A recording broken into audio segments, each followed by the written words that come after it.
देख रहे हैं सी न्यूज भारत। मैं हूं आपके साथ आकांक्षा। तो वक्त हो चुका है न्यूज बुलेटिन का, तो चलिए निगाह डालते इस वक्त की खास खबरों पर। अयोध्या में भव्य मंदिर निर्माण के लिए गुरुवार को भाजपा कार्यकर्ताओं ने जन जागरण अभियान के तहत जुलूस निकाला। रथ पर प्रभु श्री राम के चित्र का भक्तगण आरती करते रहे। यात्रा नेशनल तिराहा से शुरू होकर नई बाजार बीडी कॉर्पोरेट पर संपन्न हुई। यात्रा का नेतृत्व करते विधायक रविंद्रनाथ त्रिपाठी ने कहा कि करोड़ों दिलों की आस्था का प्रतीक अयोध्या प्रभु श्री राम का भव्य मंदिर निर्माण हो रहा है। देश भर के आस्थावान सहयोग कर रहे हैं। आज यात्रा का उद्देश्य हिंदुओं के जन जागृत करना है। वैसे यात्रा में जन सैलाब उमड़ा है। यात्रा में डीजे से भक्ति गीतों के बीच रास्ते भर जय श्री राम के नारे गूंजते रहे। शोभा यात्रा है, ये क्या है? आज करोड़ों हिंदुओं के आस्था के प्रतीक राम मंदिर निर्माण हेतु समर्पण निधि जागरण, ये एक जागरण निधि हम लोग जो करोड़ों हिंदू दे रहे हैं उसके तहत ये यात्रा निकाली गई है। और आज निश्चित रूप से आप देख रहे हैं कि करीब हजारों की संख्या में लोग यहाँ पे उपस्थित हो रहे हैं। मैंने तो कल्पना भी नहीं किया था कि इतने अधिक लोग इस यात्रा में सम्मिलित होंगे, तो मैं उनको भी बहुत धन्यवाद देना चाहता हूँ। निश्चित रूप से मर्यादा पुरुषोत्तम भगवान का भव्य राम मंदिर अयोध्या में बनकर के तैयार हो, जो करोड़ों हिंदुओं की आस्था के प्रतीक हैं। और आज भारत के यशस्वी प्रधानमंत्री श्रद्धेय प्रमादरणीय नरेंद्र मोदी जी, उत्तर प्रदेश यशस्वी मुख्यमंत्री श्रद्धेय प्रमादरणीय योगी आदित्यनाथ महाराज जी के इस कार्यकाल में उत्तर प्रदेश के इस अयोध्या की धरती पे मर्यादा पुरुषोत्तम भगवान का भव्य रूप से मंदिर बनकर के 2024 के पहले तैयार हो जाएगा।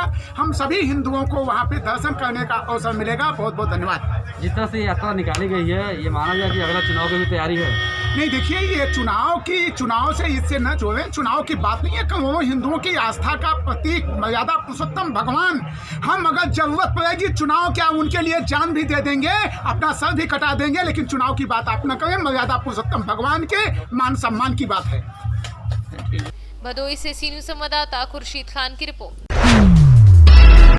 सुपौल जिले के पिपरा प्रखंड क्षेत्र अंतर्गत पथरा उत्तर पंचायत के जोलहनिया गांव स्थित वार्ड नंबर 8 के गोट टोला में बजरंग बली मंदिर में मूर्ति प्राण प्रतिष्ठा को लेकर कलश यात्रा निकाली गई। कलश यात्रा में 121 कुमारी कन्या महिलाएं शामिल हुई, जो वार्ड नंबर 8 स्थित गोट टोला बजरंग बली मंदिर से कलश यात्रा शुरू हुई। बिहार से सी न्यूज संवाददाता कुंदन कुमार की रिपोर्ट।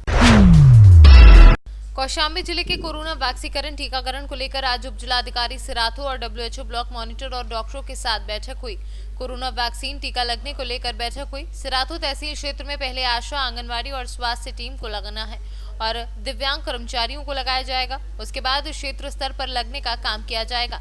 सिराथू तहसील में 747 कोरोना वैक्सीन लगने का लक्ष्य है। कौशाम्बी से सी न्यूज संवाददाता रामबाबू श्रीवास की रिपोर्ट। उत्तर प्रदेश भाजपा कार्यकर्ताओं द्वारा आज राम मंदिर अंशदान के रूप में एक यात्रा निकाली गई, जिसमें सभी लोगों से राम मंदिर निर्माण के लिए अंशदान देने की अपील की गई। ललितपुर से सी न्यूज संवाददाता प्रद्युमन तिवारी की रिपोर्ट। टीकमगढ़ जिले मोहनगढ़ तहसील के अंतर्गत आने वाली ग्राम पंचायत नंदनवारा के शंकरगढ़ में मेन रास्ते से 2 वर्ष से बिल्कुल रास्ते में पुलिया टूट पड़ी है। आए दिन हादसे होते रहते हैं। ग्रामीणों ने कई बार जनप्रतिनिधियों से पुलिया निर्माण के लिए कहा, लेकिन आज तक पुलिया टूटी पड़ी है। किसी ने समस्या को संज्ञान में नहीं लिया।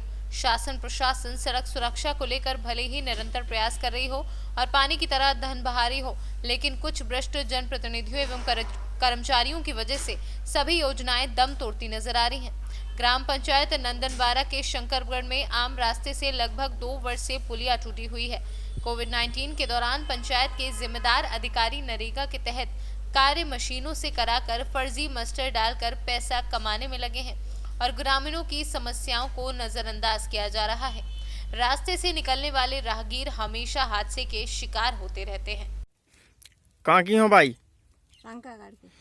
तो भाई पंचायत कौन सी है आपकी? नंदनवारा।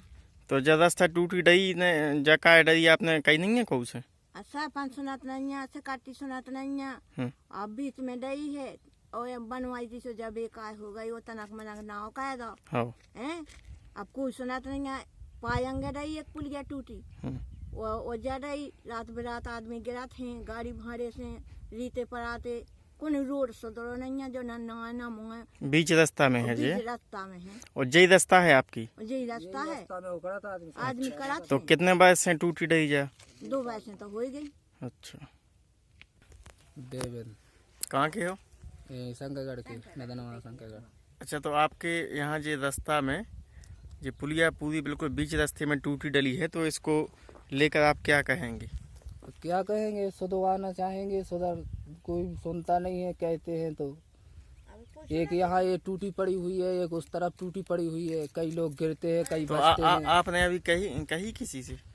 अब किसी से नहीं कही है, वो सरपंच से कहते हैं तो कोई सुनता नहीं है कि पुलिया टूटी पड़ी है। जिन्होंने बनाई थी उनसे भी कहा था अच्छा, कि ऐसी पुलिया बनाई है, तुमने टूट गई है, चली नहीं है। हाँ, नाव के लिए बना दी है, कच्चा मसाला सीमेंट भर दिया है तो भसक गई है।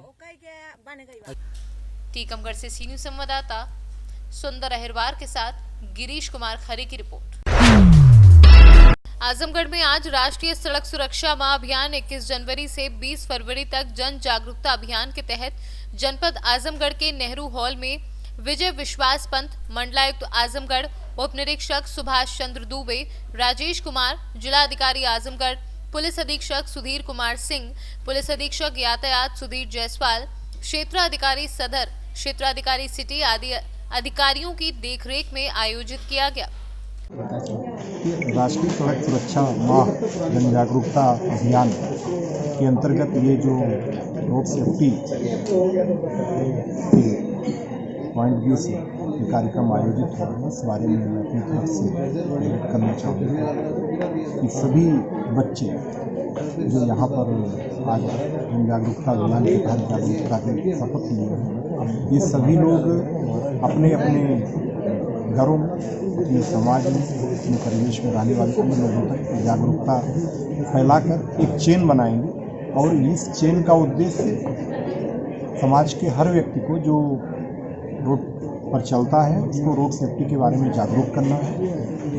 रोड सेफ्टी के जो रूल्स हैं उनको हर स्तर पर अनुपालन किए जाने के लिए शासन के स्तर से मोटिवेट किया जा रहा है। साथ ही साथ पुलिस डिपार्टमेंट की तरफ से इसका एनफोर्समेंट भी कराया जाएगा।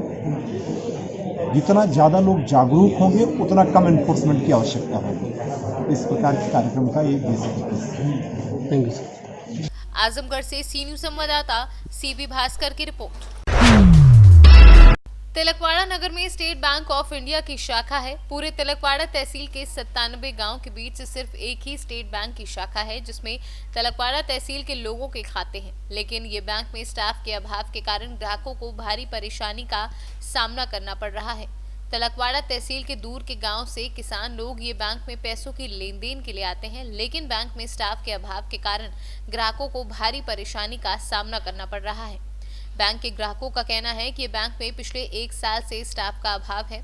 तिलकवाड़ा तहसील के लोग अपना कामकाज छोड़कर बैंक में आते हैं, लेकिन स्टाफ के अभाव के कारण कई घंटों तक बैंक के बाहर परेशान होना पड़ता है। तिलकवाड़ा तालुका में खाली एक ज एसबीआई शाखा आवेली है। एसबीआई शाखा में छेल्ला वर्षथी कायम स्टाफ माटेनो अभाव रहे छे। अमे कस्टमरों केटली वखत साहेब ने भी मौखिक में रजूआत करी कि तिलकवाड़ा में खेडूतो जे गामडाथी 20-25 किलोमीटर दूरथी खेडूतो आवे छे ए लोकोने पूरती कोई पण एसबीआई तरफथी छेल्ला 1 वर्षथी सुविधा मळती नथी। छेल्ला 6 महीनाथी एसबीआई मांथी कोई पण कस्टमरना खाता पण खुलता नथी ने खाता खोलवा माटे ए लोकोने एवुं कहेवामां आवे छे तमे नसवारी जाओ अने खेडूतोने जे हालमां कृषि धिराणनुं जे रिन्यूअल चाले छे एमां कोई पण खेडूतने एनी सब्सिडी पण मळती नथी अने एसबीआईए जे खोटा चार्ज लगावेला छे 3 लाखनी लोन पाछळ 1700 रुपया 1700 થી 1800 रुपया इंस्पेक्शन चार्ज अने एवो खोटो चार्ज करीने खेडूतो पासेथी 5 થી 10 हज़ार વધારાના લોનમાં લેવામાં આવે છે, જેથી કરીને એજીએમ સાહેબ રૂબરૂ અહીંયા આવે અને તમામ કસ્ટમરોને મળે અને અમારું જે પણ પ્રશ્ન છે તે પ્રશ્નનો વહેલી તકે નિરાકરણ કરે। નહીં તો આટલા ખેડૂતોએ તો સહીઓ કરીને આપેલી જ છે કસ્ટમર એ લોકો અમે તમામ અમારા અહીંયાથી ખાતા કાઢી અને અમને બીઓબીમાં યા તો કોઈ પણ બીજી અધર બેંકમાં અમે અહીંયાથી અમારા એકાઉન્ટ લઈને વહેલી તકે ચાલ્યા જશું અમે લોકો। વ્યસન કેટલા ટાઈમથી નહીં મળતું? છેલ્લા 2 થી 3 વર્ષની લોકોની બાકી છે રેગ્યુલર હોવા છતાં પણ ને તમામ કસ્ટમરો રેગ્યુલર કસ્ટમર છે એટલે ખોટા ચાર્જ આ લોકો લગાવે। રેગ્યુલર હોવા છતાં પણ એને સંપ્રેષણ ટાઈમસર નહીં મળતું તો પછી રેગ્યુલર રહેવાનો મતલબ રહેતો નથી. આગળ તમારી શું માંગ છે? આગળ અમારી માંગ છે વહેલી તકે પહેલાં તો સ્ટાફ મૂકે અને ધિરાણ માટેના જે મેનેજર સાહેબ હોય છે એ તાત્કાલિક એની નિમણૂક કરે. લોન મેનેજરની તાત્કાલિક નિમણૂક કરે અને રેગ્યુલર ગ્રાહકોને પૂરેપૂરું સંરક્ષણ મળે, એનો લાભ મળે એવું અમે ખેડૂત તરફથી અમે નિવેદન આપીએ છીએ. गुजरात से सी न्यूज संवाददाता वसीम मेमन की रिपोर्ट। उत्तर प्रदेश के जनपद हापुड़ में दुर्घटनाओं को रोकने के उद्देश्य से प्रदेश सरकार के आदेश व निर्देश पर सड़क सुरक्षा माह का शुभारंभ प्रदेश के मुख्यमंत्री योगी आदित्यनाथ के द्वारा ऑनलाइन लखनऊ से किया। उसके बाद सभी जनपदों के अधिकारियों ने अपने अपने एनआईसी हॉल में बैठकर मुख्यमंत्री के निर्देशों को सुना और फिर जनपद हापुड़ में भी सहायक परिवहन अधिकारियों व विजयपाल विधायक के द्वारा यातायात माह का शुभारंभ किया गया। इस अवसर पर जहां एनसीसी के कैडेट्स भारी संख्या में उपस्थित थे तो वहीं स्कूल के छात्र छात्राएं भी उपस्थित थे। इस अवसर पर एनसीसी कैडेट्स एवं छात्र छात्राओं को संबोधित करते हुए सहायक परिवहन अधिकारी महेश शर्मा ने कहा कि लगातार सड़कों पर दुर्घटनाएं जहां बढ़ रही हैं तो वहीं दुर्घटनाओं के बढ़ने का मुख्य कारण यातायात नियमों का पालन न करना है। इसलिए जहां सड़क पर निकलते हुए खुद यातायात के नियमों का पालन करें तो वहीं अपने परिजन एवं सगे संबंधियों को भी यातायात नियमों का पालन करने की सलाह दें।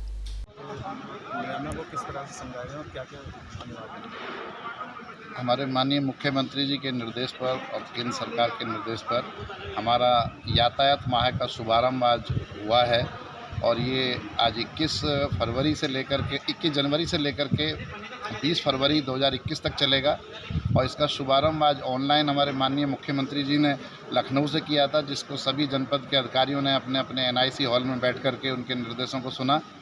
उसी क्रम में आज हमने उस कार्यक्रम के पश्चात यहाँ शुभारंभ कार्यक्रम कराया। माननीय विधायक जी सदर श्री विजयपाल आरती जी के द्वारा इसका उद्घाटन कराया गया और इसमें इस प्रकार की सब जागरूकता की चीज़ें समझाई गई, टिप्स समझाए गए भिन्न भिन्न प्रकार से कि सड़क पर जो निरंतर दुर्घटनाएं हो रही हैं उनको कैसे कम किया जा सके। बड़ी संतोष की बात है कि ऐसे कार्यक्रमों से कुछ संख्या कम हमारी हो रही है, लेकिन जितनी आशा है, जितनी हम लोग प्रयास कर रहे हैं उतनी सफलता प्राप्त नहीं हो रही है।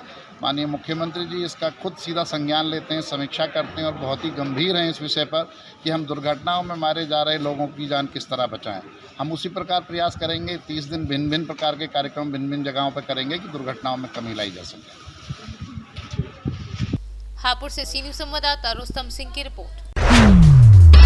आज आम आदमी पार्टी लखीमपुर खीरी द्वारा नए आगंतुक सदस्यों के लिए स्वागत समारोह का आयोजन किया गया, जिसमें विभिन्न दलों से आए तमाम लोगों को पार्टी की सदस्यता ग्रहण कराई गई। इस अवसर पर सोनिया आर्या को महिला जिलाध्यक्ष और अजय सिंह को स्वतंत्रता संग्राम सेनानी एवं पूर्व विधायक निघासन के पौत्र को प्रभारी निघासन नियुक्त किया गया। अजय सिंह ने पार्टी की नीतियों के बारे में विस्तार से प्रकाश डाला। बैठक में संगठन के विस्तार पर विस्तृत चर्चा की गई। लखीमपुर से सी न्यूज संवाददाता बलवीर सिंह की रिपोर्ट। पूरनपुर चीनी मिल के कर्मचारी अनिश्चितकालीन हड़ताल पर बैठ गए हैं। उनका कहना है कि उनको पिछले 4 माह से वेतन नहीं दिया गया, जिसके चलते चीनी मिल कर्मचारियों को मजबूरन हड़ताल करनी पड़ी है। सुबह से ही कर्मचारी चीनी मिल का मेन गेट बंद कर हड़ताल कर रहे हैं और कर्मचारियों का कहना है कि जब तक उनकी मांगे पूरी नहीं की जाती तब तक वह अपनी हड़ताल जारी रखेंगे, क्योंकि पूर्व में भी कर्मचारियों द्वारा हड़ताल की गई थी। चीनी मिल के अधिकारियों द्वारा कर्मचारियों को आश्वासन दिया गया था, लेकिन अधिकारियों द्वारा दिया गया आश्वासन अब तक पूरा नहीं किया गया है और न ही कर्मचारियों को मासिक वेतन दिया गया है, जिसके चलते कर्मचारियों को काफी समस्याओं का सामना करना पड़ता है। कर्मचारियों का कहना है कि प्रदेश सरकार द्वारा किसानों को बकाया गन्ना भुगतान किया जा रहा है और जो कर्मचारी चीनी मिल में काम करते हैं उनके वेतन के बारे में अधिकारी ना तो कुछ सोचते हैं और ना ही कुछ करते हैं, जिसके चलते कर्मचारियों को हड़ताल करनी पड़ती है। फिलहाल पूरनपुर उप जिलाधिकारी चीनी मिल जीएम के साथ पहुंचे और कर्मचारियों को समझाने का प्रयास किया, लेकिन किसी भी तरह का समझौता नहीं हो सका। समस्याएं, अनेक समस्याएं, हमारा कम से कम 12-13 साल का पीएफ नहीं जमा, ये सब निकाल लिया। कम से कम 4-5 साल का अभी मतलब बोनस पड़ा हुआ है और ये मतलब जो है हमारे जो तनख्वाह कम से कम 1 लाख 1.5 लाख रुपया हमारा पड़ा हुआ, कोई पैसा नहीं है। नवंबर में हमारी सैलरी जो 10-10 दिन का था वो पैसा दिया गया। हम आज तक भूखे प्यासे हम लोगों से बाल खुलना असंभव हो रहा है। हम ड्यूटी करने से असमर्थ हो रहे हैं। हमें जब तक पैसा नहीं मिलेगा तब तक हम कोई बाल नहीं खोलेंगे। ये भी अनिश्चित काल के लिए किया। हमने 23 तारीख को GM साहब को यहाँ धरना प्रदर्शन किया। 23 तारीख को इन्होंने आश्वासन दिया कि मैं 8 दिन में बटाता रहूँ। आज महीना हो गया हमको देखते देखते, तो हमें इनका कोई विश्वास अब है नहीं। जितना एडवांस या कोई भी हो रहा है, ये सब ठेकेदारों का सारा पेमेंट हो रहा है, क्योंकि उनमें कमीशन है। वो कमीशन के आधार पर सब जा रहा, लेकिन वर्करों के नाते से कोई पैसा नहीं है। जबकि एक प्रधानमंत्री हमारे देश को चला रहा, घर घर चूल्हा जला रहा है। आज हर इस संस्था में, छोटी संस्था होते हुए हम वर्कर भूखे मर रहे हैं, जो बाल नहीं खोला जा रहा। ये क्या कारण? कई समस्याएं हैं, हमको आश्वासन दिया जा रहा है, हर समस्या का निदान किया जा रहा है, मगर आज 15 दिन से चल रहा है कि बोनस मिलेगा। बोनस दीपावली से पहले मिल जाता था, आज तक नहीं दिया गया। 4 महीने की तनख्वाह पड़ी है। डेली वेज वालों का जो 2000 रुपये PF कटता है, आज तक जमा ही नहीं हुआ। वो लोग एक गमन कर रहे हैं। हम लोगों को आश्वासन दिया गया बढ़ोतरी लगाएंगे, वो भी अभी तक कोई पता नहीं है। और GM साहब को कल अगवा किया गया था कि सुबह हम लोग स्ट्राइक पे आएंगे 10 बजे। GM साहब ने देखा और गाड़ी लेके निकल गए।